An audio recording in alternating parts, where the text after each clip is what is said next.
Alright. So, looks like we have to mulligan this hand. We are on the draw. If we just get one plains, we're like... If we get a plains by that time, we're super happy with Truefire Paladin. Truefire Paladin might be good enough that I should take the risk. We do have 9 white sources, so it's a little bit better than 50-50. We get it on turn 2. Oh, I'll keep it, actually. And if I just never draw a plane just because I'm unlucky, and I lose the game because I'm unlucky, not because I played bad. That's marginal. Especially the Sunspire Griffin is almost dead. This is why it's important to have, you know, 1 or 2 mana fixers. Damn it. Truefire Paladin on turn 2 is so sweet. Truefire Paladin on turn 5, not so sweet. Especially if you only have one white source.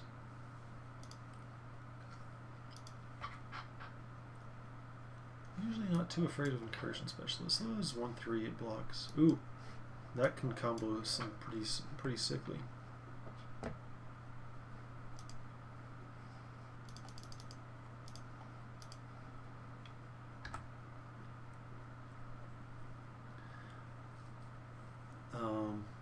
If he attacks me, I think I just take it.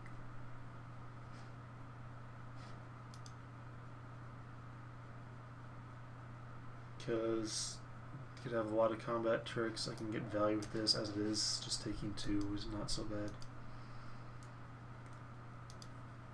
I really need to hit that plains though.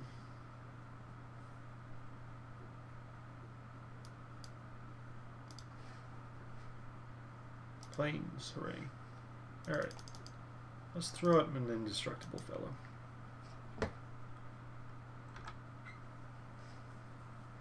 No attacks.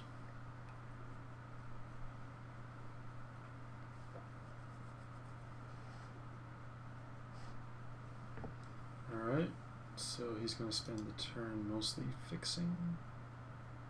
Does have some mana left. I would really like to get rid of this guy because now he's got a source of +1/+1 counters, and that thing just can just... Oh, nastiness.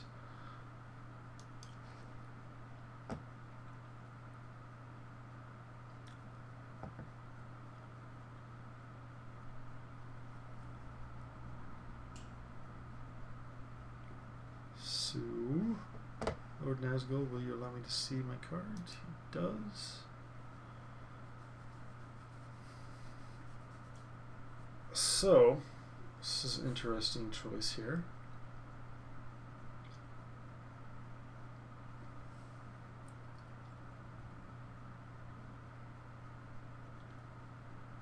I think I just Annihilate and Fire the Ivy Lane Denizen to keep him from getting a counter that he can then double and double and double. Hopefully he doesn't have Scramble Shark, but it's not too bad of a blow if he doesn't. Then I can play Truefire Paladin afterwards. Let me just get this out of the way. And then we get 2 damage from the Gutter Snipe.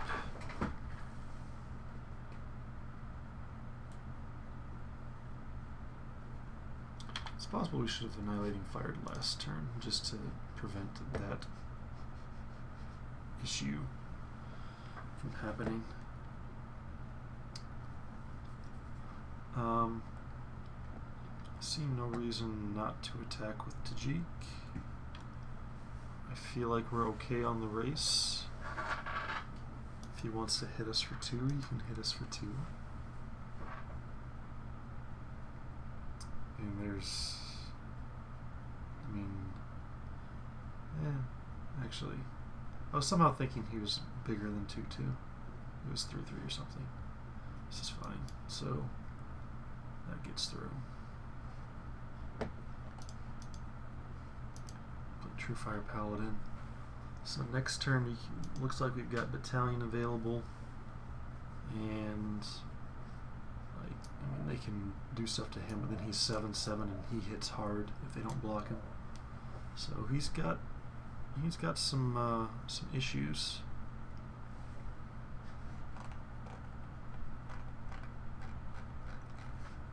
To deal with.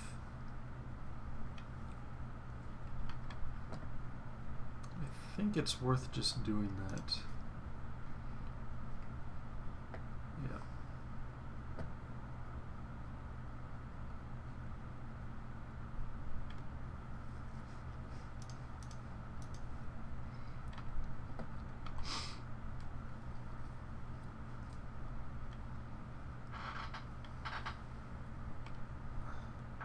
I have an interesting decision to make about if they leave him unblocked, about how much we want to pump him versus playing Ripscale Predator. I think we'll just pump him to the max. I mean, that would be 8 damage. That's a lot. That's a lot.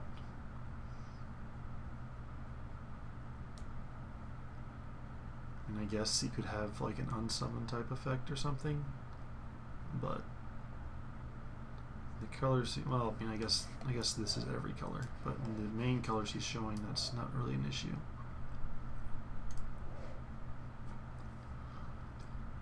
What will you do, Lord Nazgul? What will you do?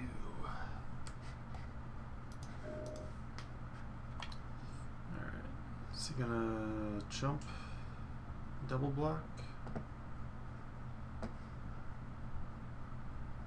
Sure, in theory.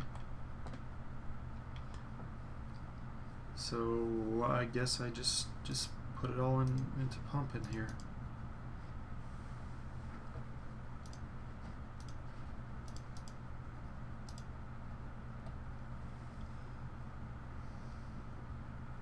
If I had like a 2-drop, I might hold back mana for that, but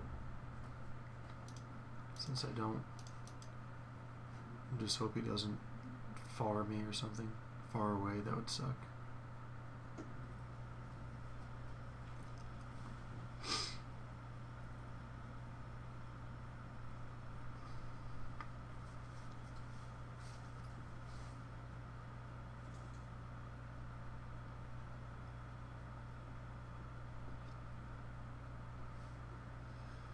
Alright, unleash your trickery.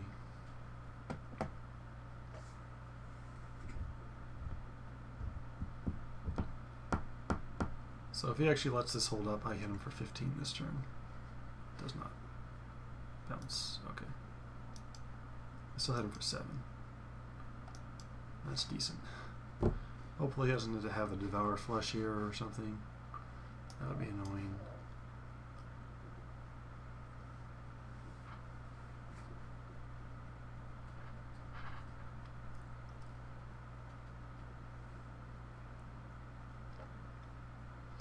So next turn, I guess I would play Millennial Gargoyle and Truefire Paladin so I can get another battalion trigger. He's got red 2. Attacks.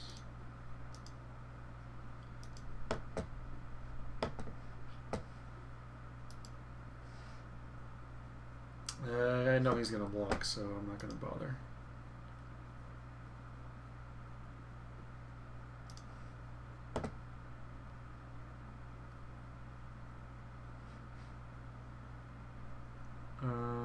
Let's see. So I actually have a mana. I can do Griffin and Gargoyle instead of Paladin and Gargoyle, I guess.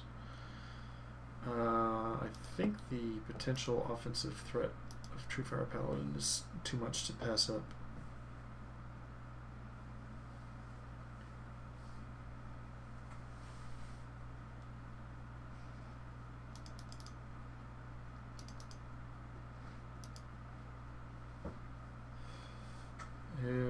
Probably should have left up the white mana instead of the red mana, but no big deal. Just critiquing my play at every opportunity. I am okay with the Crosstown Courier. He does not bother me in the least. And a miming slime. So that's going to be a 3-mana 2/2. 3/3. Oh, because that hit first. Oh. Very nice. I don't think it's nearly enough, but very nice. Very, very nice. He's unblockable, so he will not be blocked.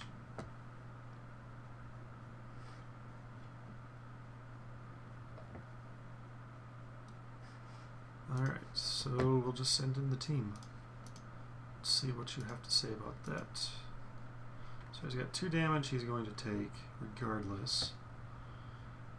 And then he can do something about this, but he can't really do anything more than chump. I can make this guy a 6/4 first striker. That kind of messes up his mojo.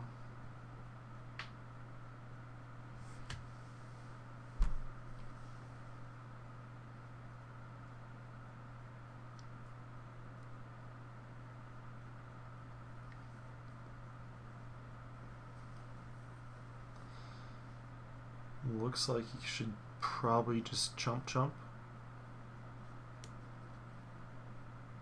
I mean, obviously I don't know what his one card left in hand is, but Truefire Paladin's so good. So good. Even better when you can actually drop it on turn 2 instead of turn 5, like I did, I think. Like I did, I think I did.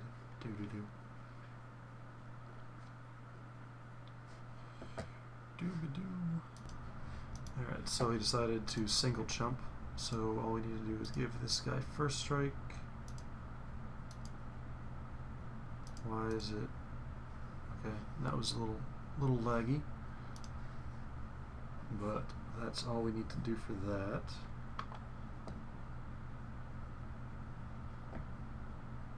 And then he takes 9.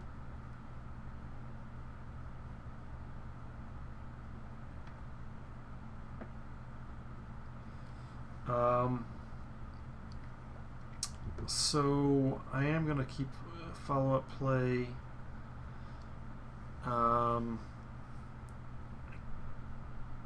Don't know whether to play the Ripscale Predator or the Sunspire Griffin. I guess actually, I mean, I had no reason not to play the Ripscale Predator. It actually kind of in a way gives him less information about my deck than knowing he has to deal with another evasive threat. Maybe that'll keep him from deciding in anti-flyer stuff. So I do have a fair bit of flying. And this is, you know, just a big 6-drop. So nice 6-drop. He's got a nice ability, anti-chumping ability, but so I really didn't see a lot from him. Still feel like I want to just throw in the Guild Gates for the hopefully free chance to regenerate him, which looks like it could be useful. I don't think the tempo loss potentially is going to be that bad. We are on the draw, so it's less bad on the draw. Very marginal decision, but and 2 gates, by the way, not enough for the a gatekeeper, especially not a 2/4 in this kind of deck. Just like it's so hard to get that ability. All right, let's see what happens here.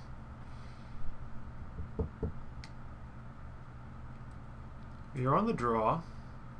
I'm going to keep this because I got the Judge's Familiar, and then I can cast Sunspire Griffin.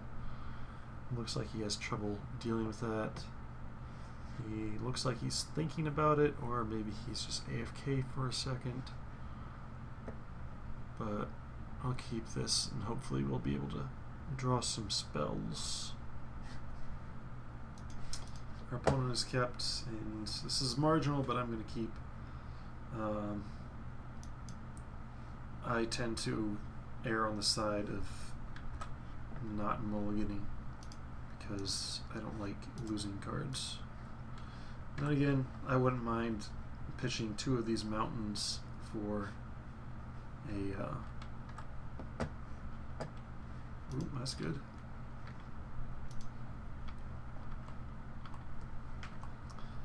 Pitching 2 mountains for a random card, I would have done that right there. It looks like our opponent is stuck, and I'm going to play the Sunspire Griffin instead of the First Blade because I'm probably going to get in for 4 damage with the First Blade the turn I play it, regardless. So, like, yeah, it's better. Trust me, I'm having trouble explaining why. He's discarding Hinder Vines, which is like I did play that and I actually got a real nice effect, a game win out of it one time in Gate Crash. Oh poop! I was supposed to play the First Blade. Oh well, that was bad. What was I saying?